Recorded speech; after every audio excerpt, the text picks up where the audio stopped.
Bienvenue dans Conscience et Sens, le podcast introspectif qui vous guide vers une vie épanouie où chaque pensée, chaque émotion, chaque instant devient une occasion de grandir. Ici, nous allons explorer les profondeurs de votre être pour vous aider à voir la vie sous un nouvel angle et à devenir le co-créateur conscient de votre réalité. Alors abonnez-vous dès maintenant pour un voyage intérieur vers l'alignement avec votre âme, pour une existence empreinte de conscience, de sens et d'épanouissement. À tout de suite.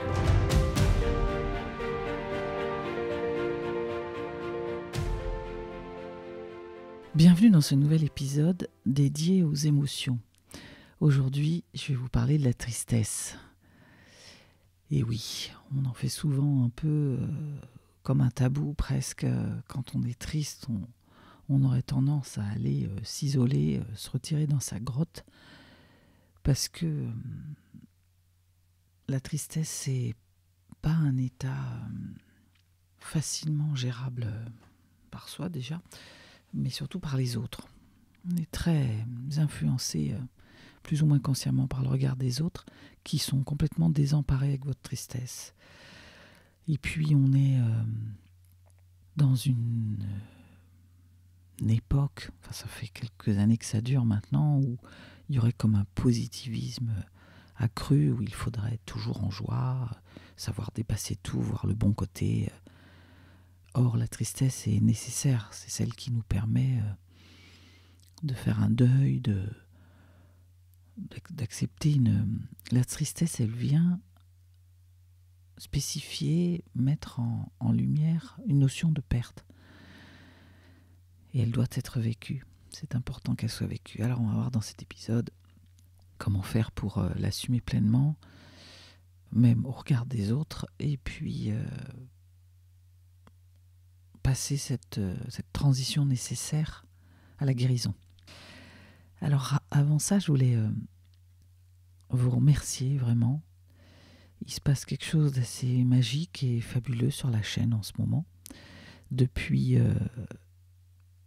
l'épisode sur justement les émotions dans le corps, depuis cette série, vous êtes nombreux à me rejoindre, à écouter, à commenter, à liker. C'est incroyable et j'en suis extrêmement touchée. Et puis je sens ce formidable soutien.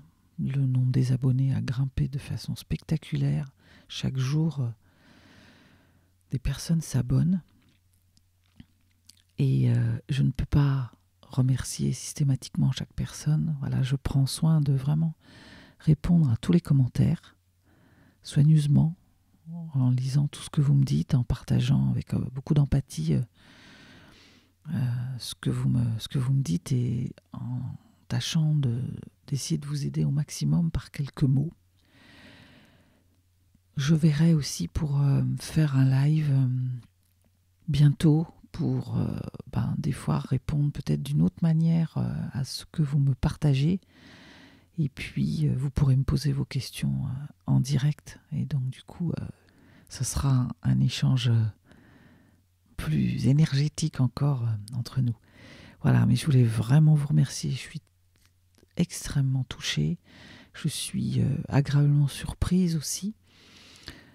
J'avais une chaîne qui avait son écoute avec une petite communauté intime qui me suivait. Et là, il se passe vraiment quelque chose d'incroyable. Et ça vient toucher chez moi l'envie d'aider un maximum de gens vraiment du mieux possible. Je ne peux pas coacher tout le monde en individuel. Tout le monde ne participera pas à mes ateliers ou à mes séjours. Et donc, du coup, je suis contente parce que je vais faire des modules en ligne pour aider à ça.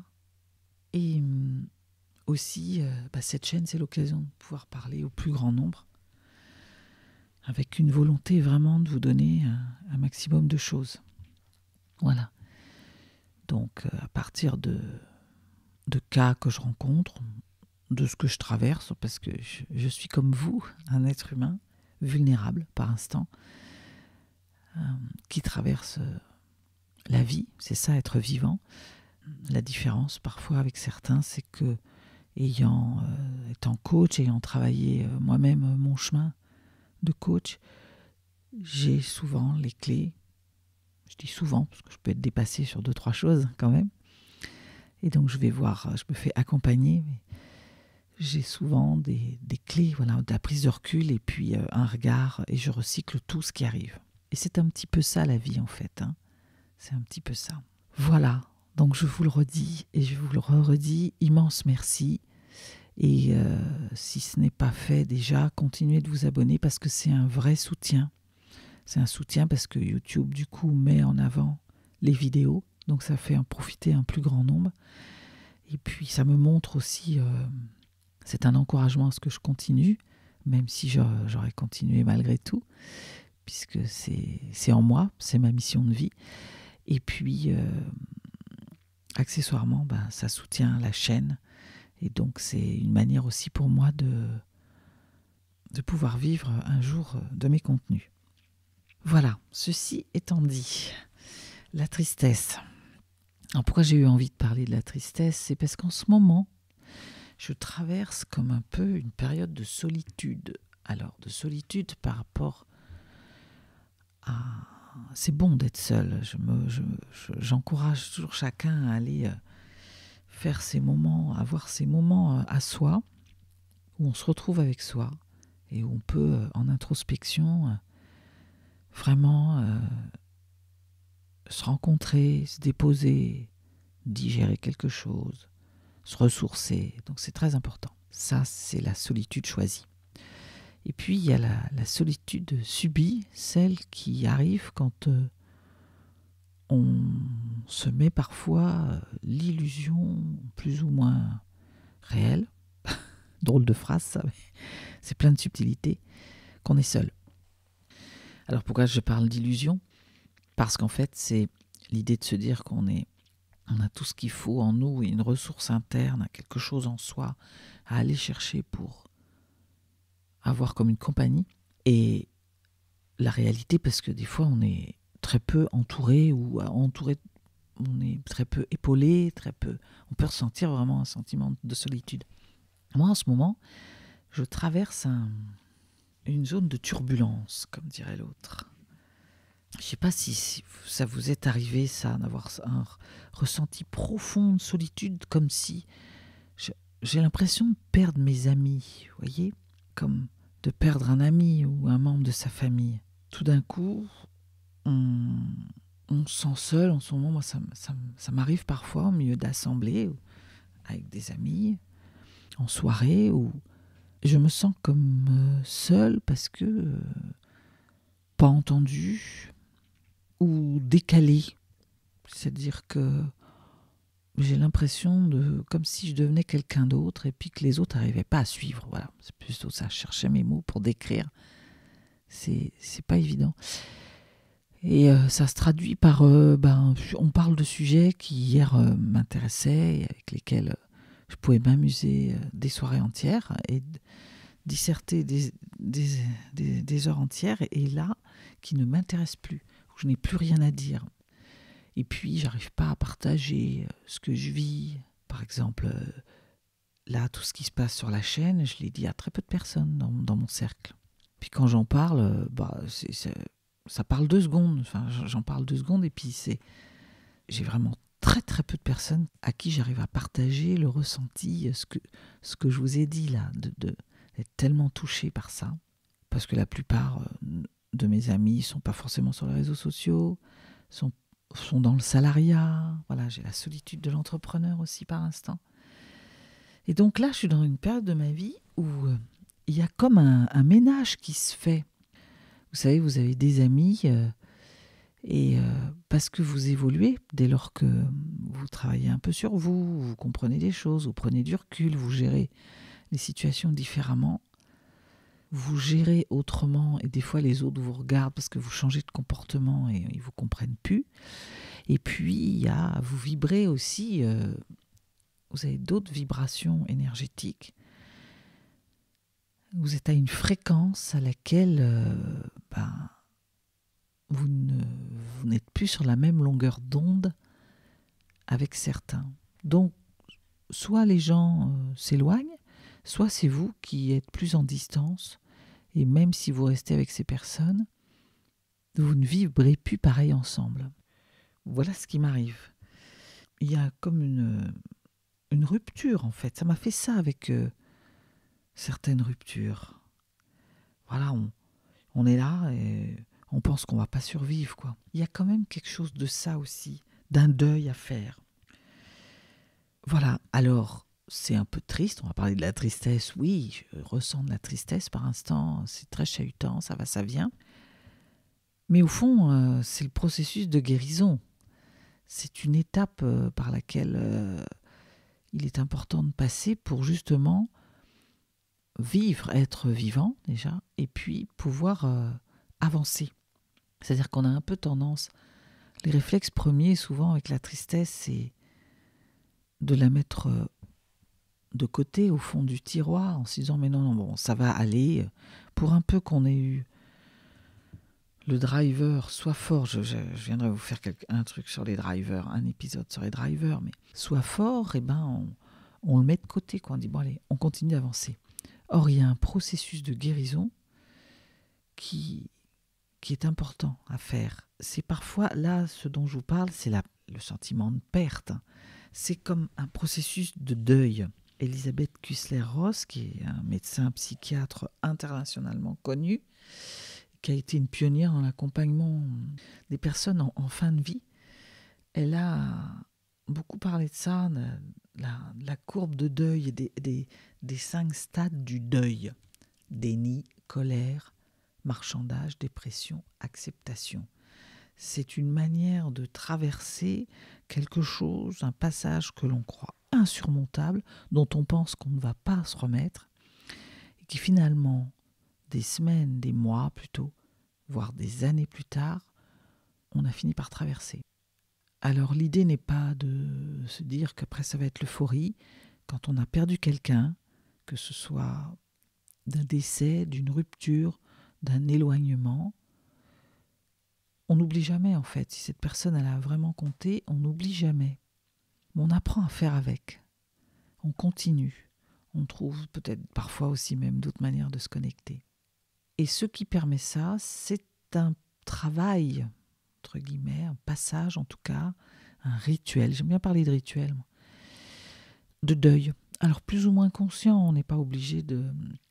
Alors selon l'importance, si on n'y arrive pas et qu'on ne s'en sort pas tout seul, j'invite toujours à aller voir quelqu'un pour se faire accompagner parce que on va plus loin, on va dans les zones inconscientes et souvent ça va plus vite aussi. Mais on peut le faire tout seul et des fois ça se passe même de manière inconsciente. Plus je vais mettre de la conscience et de l'éclairage sur ce que je vis, plus je vais...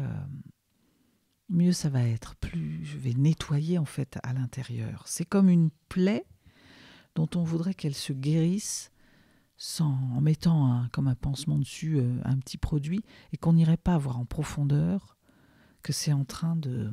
les microbes qui sont à l'intérieur et qui gangrènent la situation. Donc c'est toujours intéressant de mettre de la lumière là-dessus. Et alors, donc moi je suis avec cette perte-là, cet éloignement que je sens, voilà, en fait, je l'analyse très bien, c'est que je me développe, en ce moment, j'attaque de nouveaux sujets, je m'intéresse à de nouvelles choses, je perds certaines personnes des fois, parce que quand je commence à aller vers la spiritualité, ça s'éloigne aussi un peu par moments. Et puis, surtout, j'ai une autre manière de gérer ma vie, j'ai des priorités, je gère ma colère autrement. J'essaie de plus perdre de temps, ce temps qui est précieux. Hein. Je dis que chaque minute qui n'est pas passée à prendre soin de soi et à se faire du bien est une minute de perdu. Donc je fais ça, du coup je perds parfois des gens s'éloignent par incompréhension de qui je suis en train de devenir, comme si j'étais en train de devenir quelqu'un d'autre. Donc en ce moment, voilà ce que je traverse. Alors je vous explique tout ça, c'est pour vous parler de ce ressenti profond qu'on peut avoir. Comment ça s'exprime? J'ai des moments d'abattement et qui viennent me choper même quand je suis contente de mon sujet. Hier soir, j'ai fait une conférence sur l'intuition. J'étais toute contente, c'est bien passé. Voilà, je me réveille super contente. Et puis tout d'un coup, pof, il y a un souvenir qui vient. Je pense à quelqu'un avec qui je suis moins bien, avec qui j'échange moins bien. Et hop, je suis envahie comme une vague de... Il y a comme une chape de plomb qui arrive, quoi.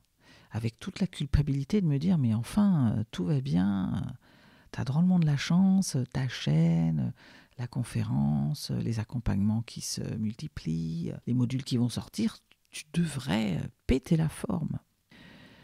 Mais il y a toutes ces batailles inconscientes, quoi.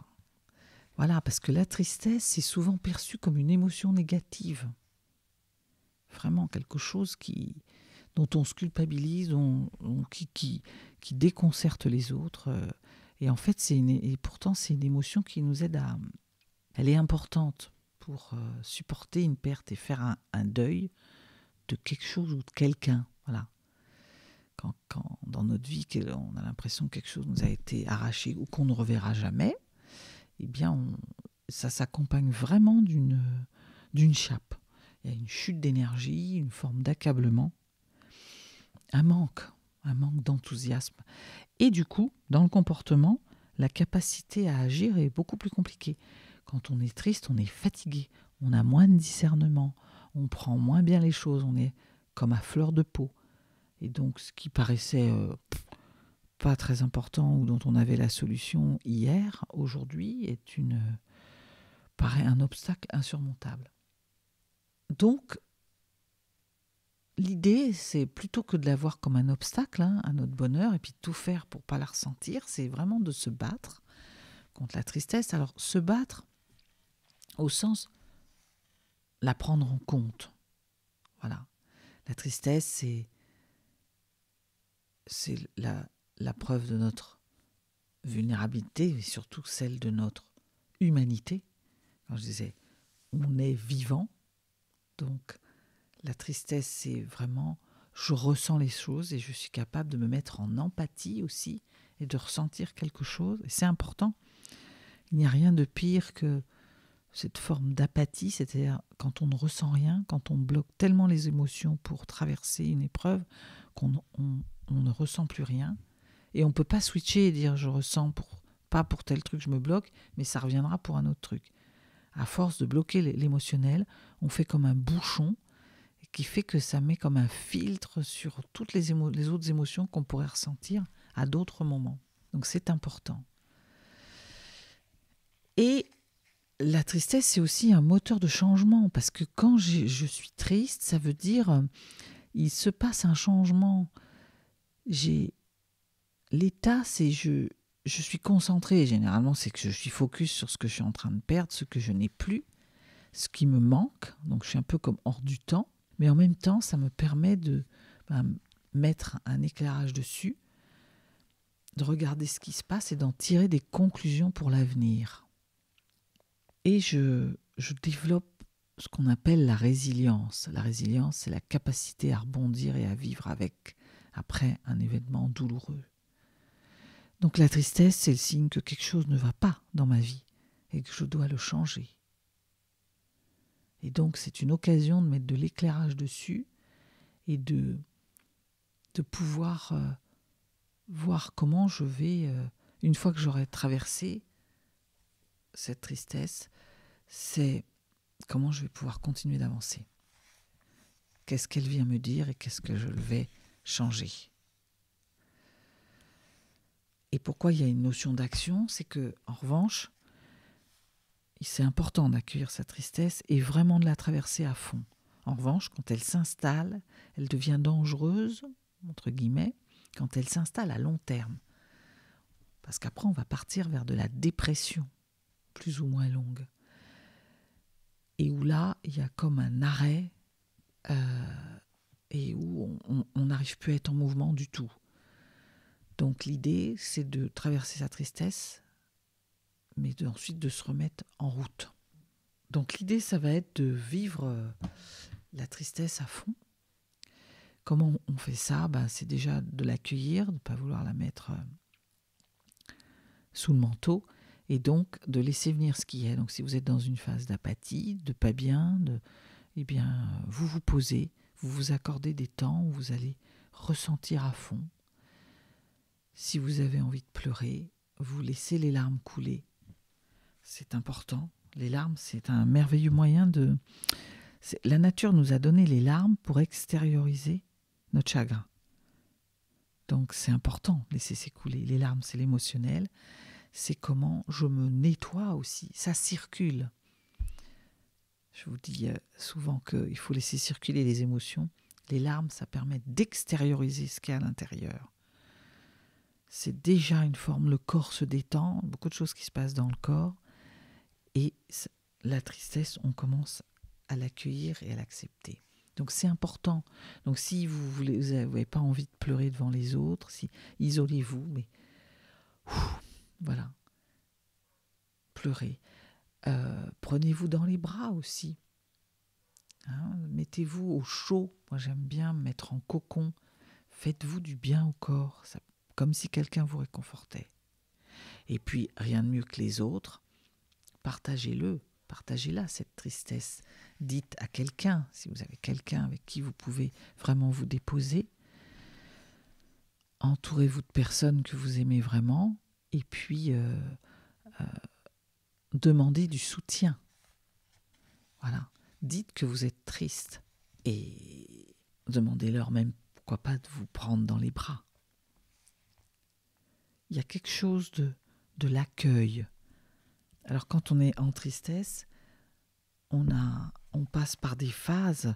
Ce que je trouve intéressant dans la courbe de deuil, c'est que ça décrit bien, plus ou moins consciemment, et on ne passe pas forcément par toutes les phases, et puis on y reste plus ou moins longtemps, mais dans la courbe de deuil, il y a un temps où, déjà il y a tout un moment où on est un peu dans le déni.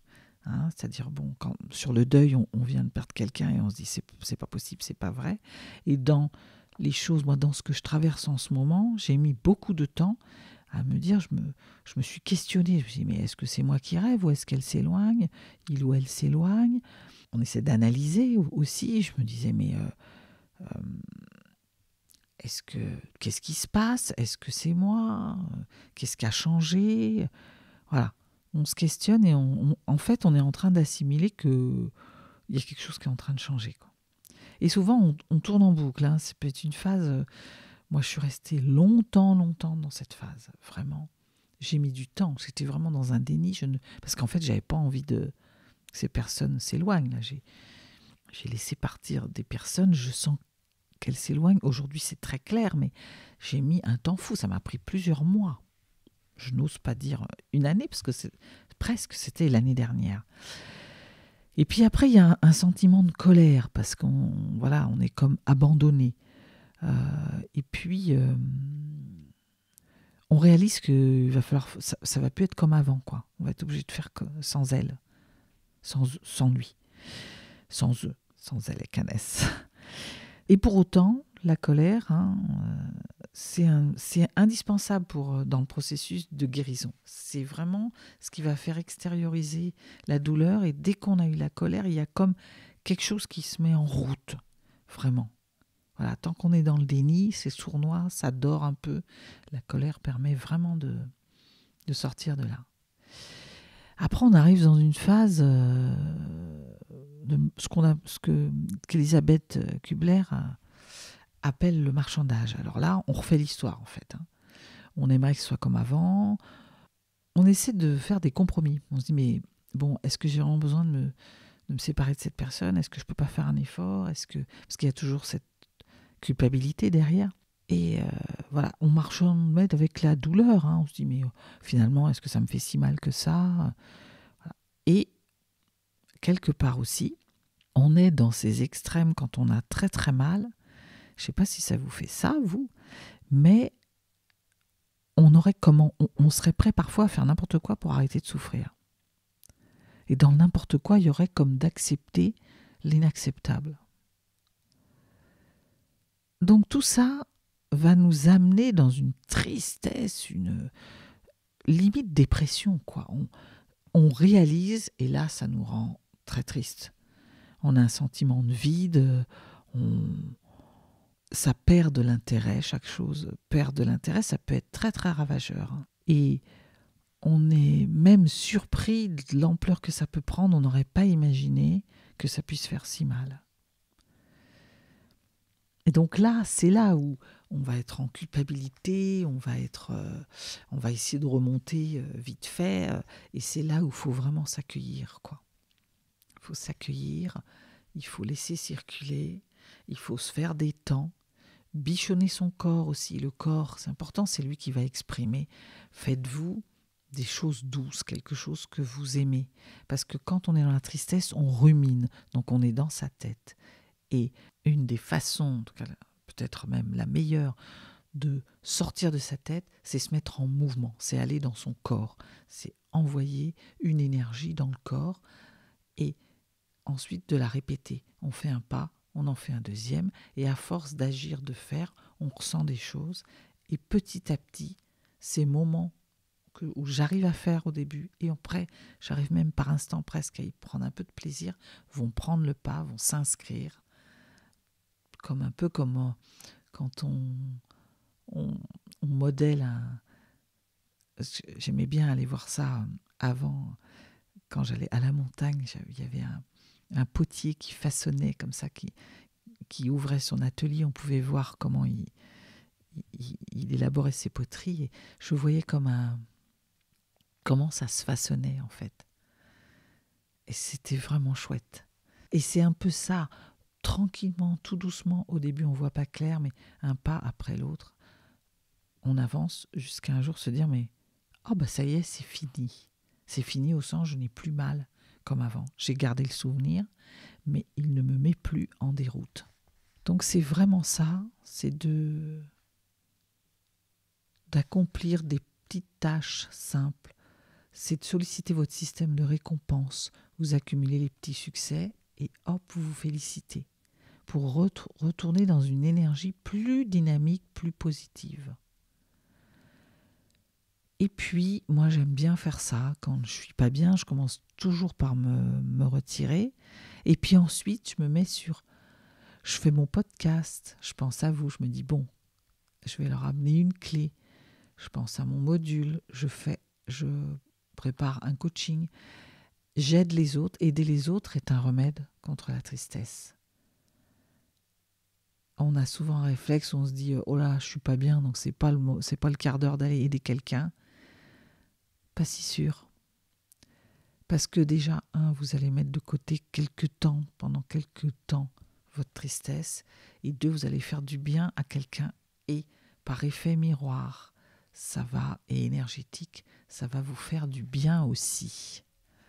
Voilà ce que j'avais envie de vous dire sur la tristesse. Donc c'est s'entourer de personnes aussi, rayonnantes. Rayonnantes, ça veut dire des personnes qui vous font du bien. Dans ces moments-là, on dit que c'est un excellent moyen, c'est un excellent moyen, c'est pas la finalité, mais il se trouve que vous voyez mieux aussi qui reste à vos côtés quand ça va moins bien. Et c'est important surtout de s'entourer de personnes qui sont là quand c'est la tempête et qui vous tiennent la main pendant ce temps-là et qui respectent aussi ce moment de silence. Et puis, c'est bien d'aller avec des personnes rayonnantes, c'est-à-dire des personnes avec qui vous êtes bien. Mon point de repère, c'est celui de l'énergie. Donc, moi, je regarde comment ça se passe quand j'ai discuté avec quelqu'un un moment, quand je reçois des textos, des mails, quand je raccroche le téléphone, comment je me sens.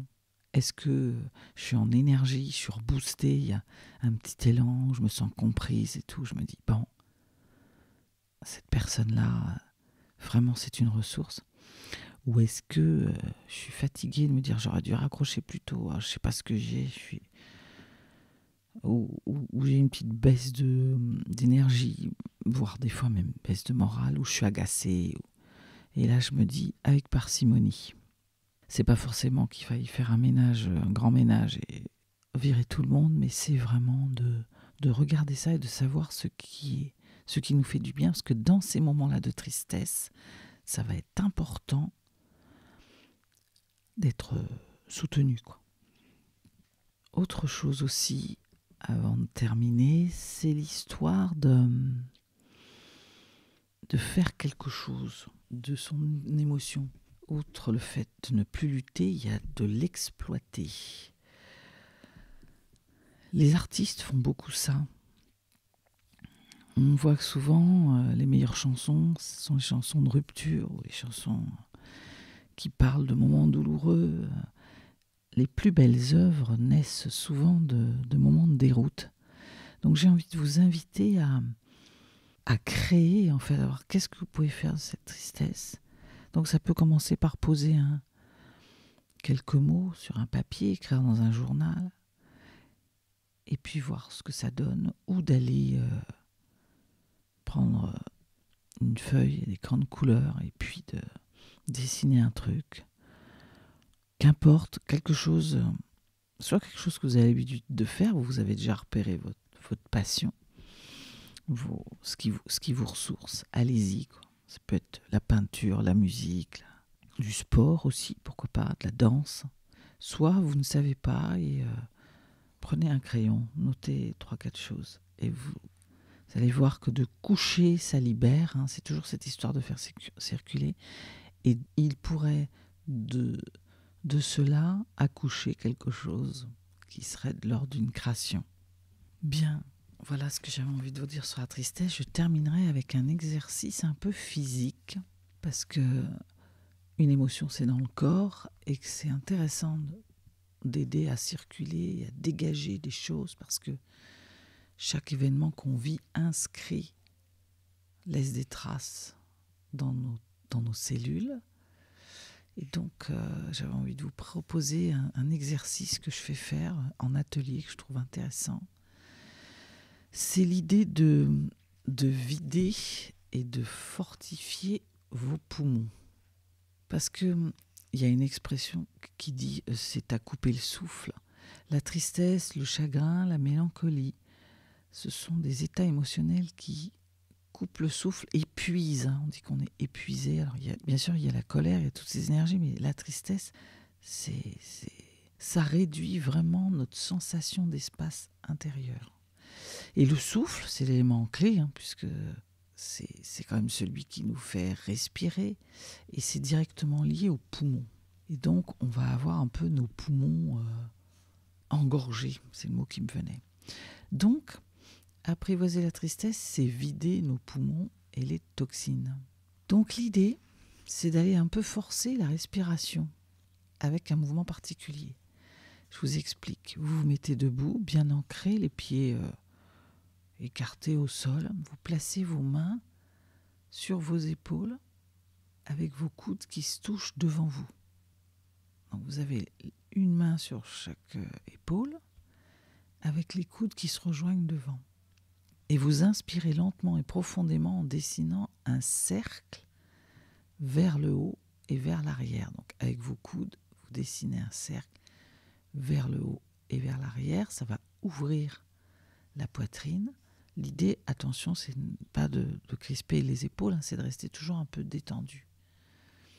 Donc vous allez vous retrouver avec, à un moment donné, les bras en arrière. Donc là, vous inspirez, vous montez vers le haut, et ensuite vous arrivez vers l'arrière, et arrivé à la moitié du cercle, vous expirez. Et quand vous inspirez, donc l'idée vraiment, parce que c'est pas évident de vous décrire un exercice physique, je m'en rends compte, mais c'est vraiment de monter les coudes. Je vais le faire en même temps, ce sera plus facile pour décrire. C'est là où je vois que je suis pas prof de gym. Donc vous mettez devant vos coudes et puis vous les montez. Donc ça les fait aller de chaque côté en inspirant. vous allez arriver à mi-hauteur quand ils sont à peu près parallèles l'un et l'autre. Vous expirez en redescendant. Et ce qui va être important, donc ça c'est le phénomène respiration, ça va être d'imaginer que pendant que vous expirez, vous sortez le chagrin, la tristesse, la déception. Et à l'inspiration, vous faites entrer un peu de lumière, de bien-être et de quelque chose qui vous fait du bien. Donc j'inspire de la lumière, du chaud, du bien-être et j'expire ma tristesse. Donc outre de libérer le poumon, ça va un peu faire circuler ces énergies. Voilà, j'arrive au terme de cet épisode, un petit peu plus long que les autres, mais il y avait beaucoup à dire sur la tristesse. Et puis c'est un état que je peux traverser par instant, donc comme je suis dedans, j'ai peut-être plus de choses à dire. Je voulais vous remercier pour cet accueil de la chaîne qui me touche vraiment profondément. J'ai l'humilité de me demander par instant ce qui se passe et d'où ça vient, mais surtout ce que je vois, c'est vos réactions, vos commentaires auxquels je m'efforce. M'efforce, c'est pas le mot, j'ai plaisir à répondre. Voilà, je prends le temps. Alors, désolé si je réponds pas tout de suite parce que je veux vraiment répondre et être avec vous en lien quand je le fais. Donc, ça peut prendre des fois 1 ou 2 jours, mais je lis tout et j'ai à cœur de vous répondre. Merci beaucoup pour tous ceux qui se sont abonnés. Et pour les autres, je rappelle, je commence à le dire maintenant, c'est de vous abonner, c'est outre la manière d'être alerté quand je publie, parce que j'ai pas forcément une régularité avec des jours particuliers, même si ça commence à se mettre en place. Donc ça vous permet d'être averti.